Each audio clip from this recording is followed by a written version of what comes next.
Assalamu alaikum. بعد أعوذ بالله من الشيطان الرجيم بسم الله الرحمن الرحيم ببركة سيدنا Cheikh Mohamed Fawzi El Karkari. Dans cette vidéo, on va parler du cheminement jusqu'à la baya. Donc quand j'étais enfant de cœur, j'étais servant de messe à l'église et donc j'étais habillé d'un khamis et puis on servait le curé durant les offices religieux. Donc mes deux parents étaient pratiquants et tous les dimanches matins on allait à l'église. Et donc jusqu'à mes 14 ans à peu près, j'étais au service du curé, au service du prêtre. Et ensuite en grandissant, j'ai continué mon cursus scolaire. Ensuite j'ai travaillé et mon temps était occupé par le travail et par les sorties avec les amis jusqu'à mes 23, 24, 25 ans comme ça.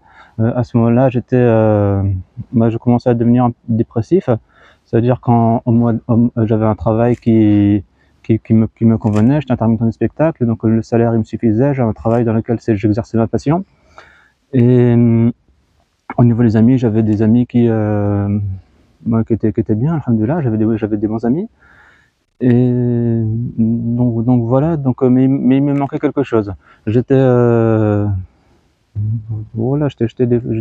devenais dépressif sans comprendre la raison. Et un jour comme ça, du coup, au cours d'une colocation, j'avais commencé à lire un livre d'études en philosophie. Donc c'est un livre qui mentionnait différents philosophes avec des courtes phrases, des courtes sagesses. Et ce livre, il m'a touché vraiment beaucoup parce que, en fait, je me suis rendu compte que voilà, les questions que je me pose, qu'est-ce que je fais ici, pourquoi est-ce que je suis là, qu'est-ce que c'est la vie, d'où est-ce que je viens, toutes les questions fondamentales, toutes les questions existentielles. Les gens ils me disaient ouais, tu prends pas la tête avec ça, tout. Du coup, toutes ces questions existentielles qui me travaillaient, je voyais qu'il y a déjà des personnes qui ont réfléchi, et ça depuis des milliers d'années. Il y a donc notamment Socrate, c'est un des plus anciens philosophes connus en Europe.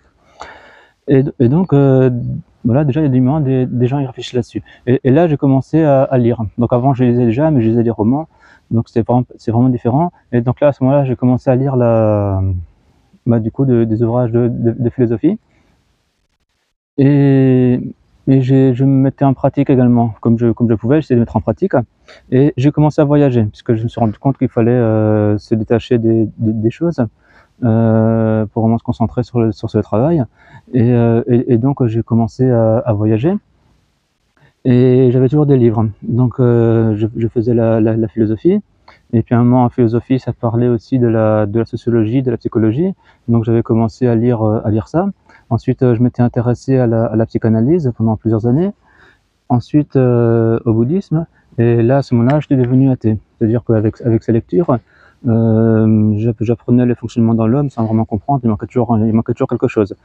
C'est pour ça que j'étais toujours en recherche. Et j'avais toujours un livre sur moi. Les livres, je lisais. Moi, j'étais pas très rapide, donc c'est plus rapide que moi. Je lisais un livre tous les 3 jours, 1 semaine, 2 semaines. Et il y a certains livres que je relisais plusieurs fois pour mieux les comprendre. Voilà. Et donc je lisais régulièrement.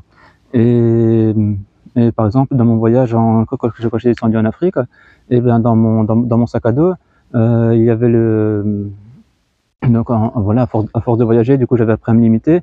J'avais juste les vêtements qu'il faut, de quoi faire la toilette minimum, j'avais tout au minimum. Et les livres, ça faisait plus de la moitié du poids du sac. Parce que j'avais 4, 5, 6, 7 livres dans mon sac. Et du coup à un moment je me suis coincé le dos, je pouvais plus, voilà, j'avais vraiment le dos coincé. Et du coup j'ai dû m'acheter donc à l'époque c'était pas très courant encore, les valises avec les roulettes. Donc voilà, donc j'avais dû m'acheter ça à l'époque pour pouvoir continuer à voyager avec les livres. J'arrivais pas à lâcher. Et ça jusqu'à ce que j'arrive au Sénégal. Et donc là-bas il y avait un livre, donc là-bas Sénégal c'était musulman. Et donc il y avait des livres, je retrouvais pas les livres que j'étais habitué en Europe. Il y avait pas la sociologie, tout ça, les livres c'était pas disponible de la même façon qu'en Europe, ni le bouddhisme ni tout ça. Mais il y avait les livres de soufisme, notamment Ahmad Bamba. Et donc toujours dans la même démarche, je suis rentré en islam pour accéder à la connaissance. Et ensuite, je suis remonté en France, j'ai continué à lire donc je commençais à lire le Coran, et je restais toujours avec le soufisme, avec les autres choses. Voilà. Et à un moment dans ma réflexion, du coup, je cherchais quelqu'un pour m'accompagner sur le chemin, puisque le guide spirituel ou le maître, voilà, tout simplement, le maître qui va t'enseigner, qui va te donner la connaissance, et ben, dès le début, dès la première l'ouverture du livre de philosophie, voilà, une des premières lectures que j'avais, bah, du coup, il était mention de Platon et Socrate, donc d'une relation de maître et de disciple. Et donc dès le début, je savais qu'il fallait un guide spirituel, et je le cherchais pendant des années, je l'avais pas trouvé. Et sur la fin, à un moment, voilà, avec toutes ces différentes lectures que j'avais trouvées, donc il y avait des lectures dans lesquelles qui finalement ne m'ont rien apporté, telles que la philosophie, la psychologie, la psychanalyse, tout ça, en fait, il y a pas de lumière dedans. Du coup, ça va alimenter l'intellect, ça va alimenter le mental, ça va faire réfléchir, ça va trouver des petits pansements, mais bon, ça va pas guérir. Il y a des gens qui guérissent par la grâce de Dieu, mais dans mon cas, j'ai rencontré plein de gens qui étaient en psychanalyse depuis longtemps, qui sont en psychiatrie depuis longtemps, qui sont voilà, dans les domaines médicaux depuis des années. Les médecins, ils ont dit que voilà, t'es schizophrène, tu t'en sortiras jamais. Et voilà, donc il n'y avait pas d'espoir pour ces amis. Et du coup, dans les autres lectures, où il y avait un espoir de trouver, d'accéder au bonheur, puisque finalement c'était ça que je cherchais, quoi. J'étais triste et dépressif, il me manquait quelque chose dans la vie, et du coup je cherchais ce bonheur qui allait me remplir. Et ce bonheur, ben voilà, comme tout le monde, on apprend que c'est pas les femmes, c'est pas la richesse, c'est pas l'argent, c'est pas les voitures, même les voyages, c'est pas les voyages, c'est pas tout ça qui va donner le bonheur, c'est quelque chose d'autre. Et dans cette recherche, donc après avoir découvert que dans la plupart des sciences humaines classiques, occidentales, on trouve pas le bonheur dedans. Du coup, j'avais cherché dans la spiritualité plus élevée. Donc à cette époque-là, ben, il y avait quoi? C'était les enseignements de Jésus, c'était les enseignements de Bouddha, et c'était Sayyidina Mohammed sallallahu alayhi wa sallam. Et j'avais trouvé que le point commun, c'est la lumière. C'est-à-dire qu'il y a un moment dans le cheminement où voilà, on est perdu par les différents désirs, les différentes attractions. Là, on est torturé dans tous les sens par nos penchants. Et il y a un moment où on accède à la libération. Et cette libération, il y a toujours la mention de la lumière. Dans le bouddhisme, c'est l'illumination. C'est-à-dire qu'à un moment, le cœur, le cheminement, il est en illumination, et à ce moment-là, il est libéré. Dans la religion chrétienne, j'étais dans un enterrement encore il y a 2-3 semaines, et là, c'est qui a fait ça. Et dans cet enterrement, le prêtre, il a prié pour que le mort, qu'il soit dans la lumière, voilà, qu'il aille dans la lumière, et que la lumière, voilà, qu'Allah le prenne dans sa lumière. Donc dans le christianisme, dans la religion chrétienne, dans l'enseignement de Jésus, la lumière, elle est très présente. Et dans l'islam également, il y a plusieurs hadiths qui parlent de la lumière, et il y a des versets du Coran aussi qui parlent de la lumière, comme le verset de la lumière, par exemple, Allahu nur samawati wal ard. Et la lumière, c'était quelque chose d'important. Et à ce moment-là, je me couchais le soir, et avec mes lectures, je réduisais un petit peu, et juste je demandais à voir la lumière. Et ça, jusqu'au moment où je rencontre Cheikh Mohamed Fawzi al-Karkari, et qui disent cette phrase très simple, il a dit « Je suis le cheikh qui donne la lumière ». Et à ce moment-là, alhamdoulilah, ma quête, elle était finie, et en même temps, elle commençait.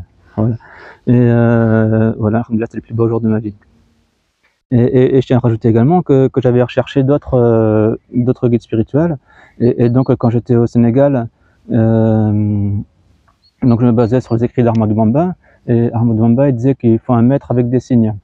Et j'ai trouvé beaucoup de gens qui parlent de la science islamique, qui donnent des bons conseils, et tout ça. J'ai rencontré beaucoup de personnes, mais j'ai pas rencontré la personne qui m'a avec le signe.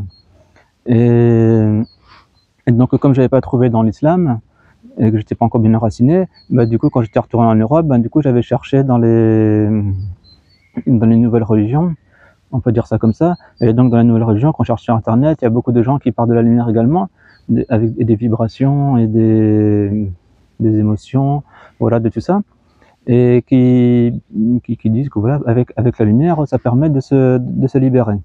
Et mais seulement à chaque fois, les personnes-là, il y avait la case sur leur site internet où il fallait passer par la case payante, où il fallait mettre la carte de crédit. Et à ce moment-là, il y a à chaque fois le verset qui disait que nous ne te demandons que voilà, on te demanderait en échange. On te demande pas les biens de ce monde, on te demande pas de nous nourrir, on te demande rien en échange de cela. À chaque fois, il y avait ces versets qui revenaient, et puis du coup, je me disais non, c'est pas ça, ça colle pas avec le Coran, ça peut pas être ça.